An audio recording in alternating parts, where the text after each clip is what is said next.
നമ്മുടെ ജീവിതത്തിൽ സംഭവിച്ചു പോയിട്ടുള്ള എല്ലാ ചെറുതും വലുതുമായ പാപങ്ങൾ നാഥൻ തമ്പുരാൻ അവൻ്റെ കാരുണ്യം കൊണ്ട് കൃപ കൊണ്ട് തോർത്തു നൽകി അനുഗ്രഹിക്കുമാറാകട്ടെ.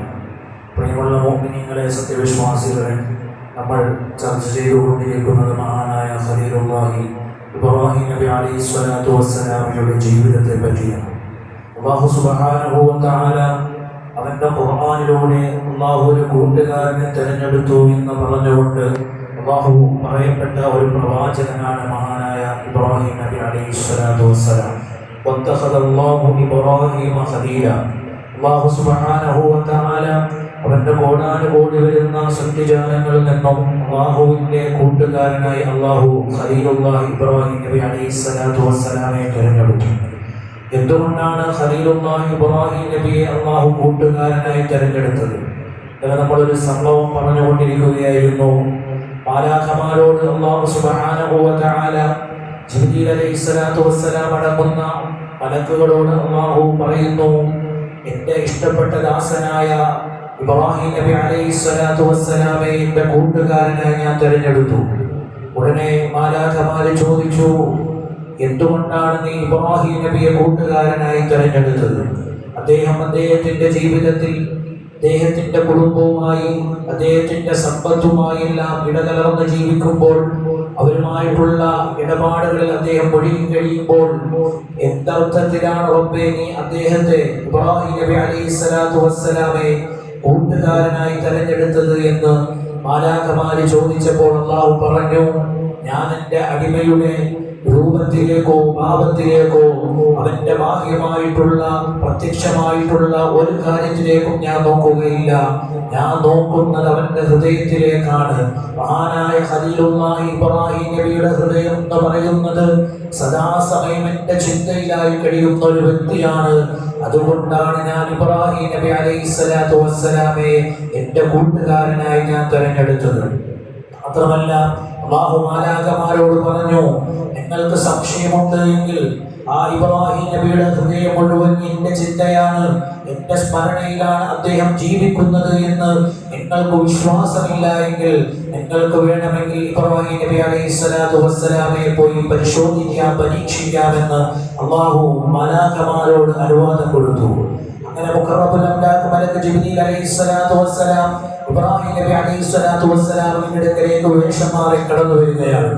ഇബ്രാഹിം നബി അലൈഹിസ്സലാത്തു വസ്സലാമിനെ സംബന്ധിച്ചിടത്തോളം ഒരുപാട് സ്വത്തുക്കളുള്ള ഒരു വ്യക്തിത്വമായിരുന്നു. ഒരുപാട് ആട്ടിൻപറ്റങ്ങളുള്ള ഒരു വലിയ വ്യാപാരിയായിരുന്നു മഹാനായ ഇബ്രാഹിം നബി അലൈഹിസ്സലാത്തു വസ്സലാം.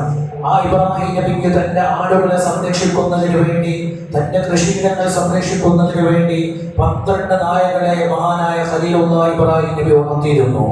ഓരോ നായകളുടെ കഴുത്തിലുള്ള ബെൽറ്റ് എന്ന് പറയുന്നത് സ്വർണത്തിനാലുള്ള മൂല്യമായ വസ്തുക്കളാൽ ഉണ്ടാക്കപ്പെട്ട ബെൽറ്റായിരുന്നു. എന്തുകൊണ്ടാണ് ഇബ്രാഹിം നബി അലൈഹിസ്സലാത്തു വസ്സലാം ഒരു ഉത്കൃഷ്ടമായ നായയുടെ മേൽ ഒരു വില കൂടിയതായ സ്വർണത്തിനാലുള്ള ബെൽറ്റ് ധരിപ്പിച്ചു കൊടുത്തത് എന്ന് നാം ചിന്തിക്കുമ്പോൾ, മഹാനായ ഇബ്രാഹിം നബി മറ്റുള്ളവരുടെ മുമ്പിലും ഈ ലോകത്തുള്ള എല്ലാ വസ്തുക്കളും നശ്വരമാണ്, ലോകത്ത് വിലമതിക്കാനാകുന്ന ഒന്നും തന്നെയില്ല. സ്വർണം എന്ന് പറയുന്നത് മനുഷ്യൻ മൂല്യമായി കണക്കാക്കുന്നു എങ്കിലും അല്ലാഹുവിനെ സംബന്ധിച്ചിടത്തോളം ഈ സ്വർണങ്ങളെല്ലാം വളരെ നിസാരമാണ്.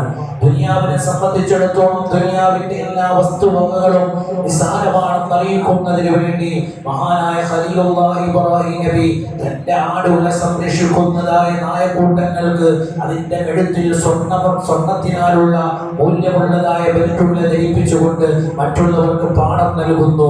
ദുനിയാവെന്ന് പറയുന്നത് നശ്വരമാണ്. ദുനിയാവിലെ എല്ലാ വസ്തുക്കളും അല്ലാഹുവിന്റെ അടുക്കൽ നിസാരമാണെന്ന് സൂചിപ്പിക്കുന്നു. അങ്ങനെ ജിബ്രീൽ അലൈഹിസ്സലാത്തു വസ്സലാം ഒരു വഴിയാത്രക്കാരനെ പോലെ കടന്നു വന്നിട്ട് ഇബ്രാഹിം നബിയോട് ചോദിച്ചു, ഇബ്രാഹിം നബിയെ, താങ്കളുടെ ഈ ആട്ടിൻപറ്റത്തിൽ നിന്നും കുറച്ച് ആടുകളെ എനിക്ക് തരുമോ? എന്റെ ജീവിതാവശ്യത്തിന് വേണ്ടി താങ്കളുടെ ഈ ആട്ടിൻപറ്റത്തിൽ നിന്നും കുറച്ച് ആട്ടിൻപറ്റങ്ങളെ എന്റെ ജീവിതാവശ്യത്തിന് വേണ്ടി താങ്കൾക്ക് നൽകാൻ കഴിയുമോ എന്ന് ചോദിച്ചപ്പോൾ മഹാനായ ഖലീലുല്ലാഹി ഇബ്രാഹിം നബി അലൈഹിസ്സലാത്തു വസ്സലാം ആ വന്ന ജിബ്രീൽ അലൈഹിസ്സലാത്തു വസ്സലാം ആണെന്ന് അറിയില്ല. ആവേശം മാറി വന്ന ആ മനുഷ്യനോട് ഇബ്രാഹിം നബി പറഞ്ഞു, താങ്കൾ അള്ളാഹുവിനെ സ്മരിക്കുക, അള്ളാഹുവിനെ കുറിച്ച് ഓർക്കുക. അങ്ങനെ അള്ളാഹുവിനെ കുറിച്ച് സ്മരിച്ച് ഓർത്തുകൊണ്ടാൽ നിങ്ങൾക്ക് ഞാൻ ഈ ഒരു ആട്ടിൻപറ്റങ്ങളിൽ നിന്നും കുറച്ച് ആട്ടിൻപറ്റങ്ങളെ തരാമെന്ന് പറയുകയും അങ്ങനെ മഹാനായ ജിബ്രീൽ അലൈഹിസ്സലാത്തു വസ്സലാം അവിടെ നിന്നുകൊണ്ട് അള്ളാഹുവിനെ സ്മരിക്കുകയാണ്. റബ്ബുനാ വറബ്ബുൽ മലായികതി വറൂഹ് സുബ്ബൂഹൻ ഖുദ്ദൂസുൻ റബ്ബുനാ വറബ്ബുൽ മലായികതി വറൂഹ് എന്ന തരത്തിലുള്ള ഒരുപാട് പുകഴ്ചകൾ അള്ളാഹുവിനെ ആ ഒരു ഇബ്രാഹിം നബിയുടെ മുമ്പിൽ വെച്ചുകൊണ്ട് പുകഴ്ത്തുന്നു. ഈ ഒരു പുകഴ്ച കേട്ടുകൊണ്ട് അള്ളാഹുവിനെ സ്മരിച്ചത് കേട്ടതുകൊണ്ട് തന്റെ ആട്ടിൻപറ്റങ്ങളിൽ നിന്നും 1/3 ഭാഗം ആ വന്ന മനുഷ്യന് അള്ളാഹുവിന്റെ ഖലീലായ ഇബ്രാഹിം നബി അലൈഹിസ്സലാത്തു വസ്സലാം നൽകുകയാണ്. എന്നിട്ട് അവിടുന്ന് വീണ്ടും പറയുന്നു, താങ്കൾ വീണ്ടും അള്ളാഹുവിനെ കുറിച്ച് ഓർത്തു കഴിഞ്ഞാൽ എന്റെ വീണ്ടുമുള്ള ആട്ടിൻപറ്റങ്ങളിൽ നിന്നും 1/3 ഭാഗത്ത് ഞാൻ തരും. ഇനിയും 3ാമതും താങ്കൾ അള്ളാഹുവിനെ സ്മരിച്ചു കഴിഞ്ഞാൽ എന്റെ മുഴുവൻ ആടുകളെയും ഈ ആടുകളെ സംരക്ഷിക്കുന്നതിന് വേണ്ടി ഞാൻ വെച്ചിട്ടുള്ള എന്റെ ഈ നായകളടക്കമുള്ള എല്ലാത്തിനെയും താങ്കൾക്ക് ഞാൻ തരും എന്ന് ഖലീലുല്ലാഹി ഇബ്രാഹിം നബി പറയുന്നു. മാത്രമല്ല അവിടുന്ന് വീണ്ടും പറയുന്നു, 4ാമതും നിങ്ങൾ അള്ളാഹുവിനെ കുറിച്ച് ഓർത്താൽ, അള്ളാഹുവിനെ കുറിച്ച് സ്മരിച്ചാൽ, അള്ളാഹുവിനെ പുകഴ്ത്തിയാൽ 4ാമത് എന്റെ കയ്യിൽ തരാനൊന്നുമില്ല, ഞാൻ തന്നെ നിങ്ങൾക്ക് അടിമയായി കൊള്ളാമെന്ന് അള്ളാഹുവിന്റെ വിഷയത്തിൽ അടിമത്വം വരെ സ്വീകരിക്കാൻ തയ്യാറായി, സർവ്വതും സമർപ്പിക്കാൻ തയ്യാറായ ആ ഒരു അർപ്പണ ബോധം ജിബ്രീൽ അലൈഹിസ്സലാത്തു വസ്സലാമിന്റെ മുമ്പിൽ ഇബ്രാഹിം നബി അലൈഹിസ്സലാത്തു വസ്സലാം കാണിച്ചു കൊടുക്കുകയാണ്. അങ്ങനെ ജിബ്രീൽ അലൈഹിസ്സലാത്തു വസ്സലാം തിരിച്ച് അള്ളാഹുവിന്റെ ദർബാറിലേക്ക് കടന്നു വന്നപ്പോൾ അല്ലാഹു സുബ്ഹാനഹു വ തആല ചോദിച്ചു, എന്റെ ഖലീലിനെ നീ എപ്രകാരമാണ് ദർശിച്ചതെന്ന് ചോദിച്ചപ്പോൾ അവിടുന്ന് ജിബ്രീൽ അലൈഹിസ്സലാത്തു വസ്സലാം പറഞ്ഞ മറുപടി, അല്ലാഹുവേ, ഈ ഭൂമി ലോകത്ത് നീ തെരഞ്ഞെടുത്ത ആ കൂട്ടുകാരൻ എന്തുകൊണ്ടും നിന്റെ കൂട്ടുകാരനാകാൻ അർഹമായ ആളാണ്. എന്തുകൊണ്ടാണ് കൂട്ടുകാരനായി അള്ളാഹു തെരഞ്ഞെടുത്തത്? അള്ളാഹു എന്ത് പറഞ്ഞോ അതിനെ ചിന്തിക്കാതെ ആലോചിക്കാതെ അള്ളാഹു എന്തു പറഞ്ഞു അക്ഷരപ്പടി അതനുസരിച്ചു. ഇബ്രാഹിം നബി സ്വന്തം മകനെ അറുക്കാൻ പറഞ്ഞു, ഒരാലോചനയുമില്ലാതെ സ്വന്തം മകനെ അറുക്കാൻ കഴുത്തിൽ കത്തിവെച്ചു. സ്വന്തം ഭാര്യയും പാലുകൂടി മാറാത്ത പിഞ്ചു മകനെയും ജനവാസമില്ലാത്ത മക്കയിൽ കൊണ്ടുപോയി ഉപേക്ഷിക്കാൻ ഇബ്രാഹിം നബി എടുത്തു പറഞ്ഞു. അവിടെയും ഒന്നും ചിന്തിക്കാതെ വളരെ വിഷമത്തോടെയാണ് എങ്കിലും എന്റെ റബ്ബിന്റെ കൽപ്പന എനിക്ക് നിറവേറ്റണമെന്ന അചഞ്ചലമായ ഈമാനിന്റെ ഉറവിടമായ ഖലീലുല്ലാഹി ഇബ്രാഹിം നബി കൊണ്ടാകില്ലേ. അതുപോലെ തന്നെ നമ്രൂദിന്റെ തീക്കുണ്ടാരത്തിലേക്ക് ഇബ്രാഹിം നബി അലൈഹിസ്സലാത്തു വസ്സലാമെ ഒളിച്ചെറിഞ്ഞപ്പോൾ സഹായഹസ്തങ്ങളുമായി കടന്നു വന്ന മാലാഖമാരോടും ഇബ്രാഹിം നബി പറഞ്ഞു, എനിക്ക് നിങ്ങളുടെ സഹായം വേണ്ട, ഹസ്ബിയല്ലാഹു വ നിഅമൽ വകീൽ. ഞാൻ ആര് കാരണമായിട്ടാണോ ഈ തീക്കുണ്ടാരത്തിലേക്ക് പോകുന്നത്, എനിക്ക് അവന്റെ സഹായം മതി എന്ന് മഹാനായ ഖലീലുല്ലാഹി ഇബ്രാഹിം നബി അലൈഹിസ്സലാത്തു വസ്സലാം പറഞ്ഞു. അതാണ് പ്രിയമുള്ളവരെ, മഹാനായ ഇബ്രാഹിം നബി അലൈഹിസ്സലാത്തു വസ്സലാമെ അല്ലാഹു കൂട്ടുകാരനായി മഹത്തായ വലിയൊരു പട്ടം നൽകി അല്ലാഹു ആദരിക്കാൻ കാരണം. നമ്മളും അതുപോലെ ജീവിതത്തിൽ അല്ലാഹുവിന് സമർപ്പിക്കാൻ നമ്മൾ തയ്യാറാകണം. അല്ലാഹുവിന് വേണ്ടി നമസ്കരിക്കാൻ, അല്ലാഹുവിന് വേണ്ടി ഇബാദത്ത് എടുക്കാൻ നമ്മൾ മടി കാണിക്കാൻ പാടില്ല. സർവ്വതും സമർപ്പിച്ച ഇബ്രാഹിം നബി അലൈഹിസ്സലാത്തു വസ്സലാമയുടെ ജീവിതം നമുക്കൊരു മാതൃകയാവണം. ഈ പരിശുദ്ധമായ ദുൽഹജ്ജ് മാസത്തിൽ നമ്മൾ ഓർക്കുന്ന, ഓർമ്മയോടുകൂടി സ്മരിക്കപ്പെടുന്ന ഒരു കുടുംബമാണ് ഇബ്രാഹിം നബി അലൈഹിസ്സലാത്തു വസ്സലാമയുടെ കുടുംബം. എന്തുകൊണ്ടാണ് നമ്മൾ ഇന്നും ലോകാവസാനം വരെയുള്ള മുഅ്മിനിനെ സംബന്ധിച്ചിടത്തോളം ഇബ്രാഹിം നബിയെ കുറിച്ച് ചിന്തയില്ലാതെ ജീവിക്കൽ നിഷ്പ്രയാസമാണ് എന്ന് നമ്മൾ മനസ്സിലാക്കണം.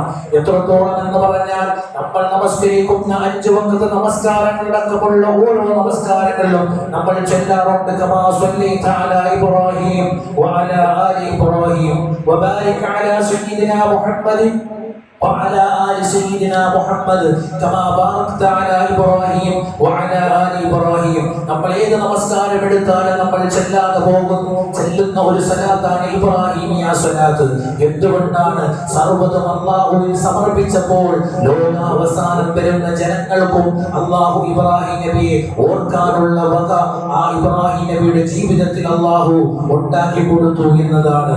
അത്തരത്തിലുള്ള ഒരു ജീവിതം നമ്മുടെ ഈ ദുനിയാവിന്റെ ലോകത്ത് നമ്മൾ ജീവിക്കാൻ പരിശ്രമിക്കണം. അല്ലാഹു സുബ്ഹാനഹു വ തആല മഹാനന്മാരുടെ ജീവിത പാത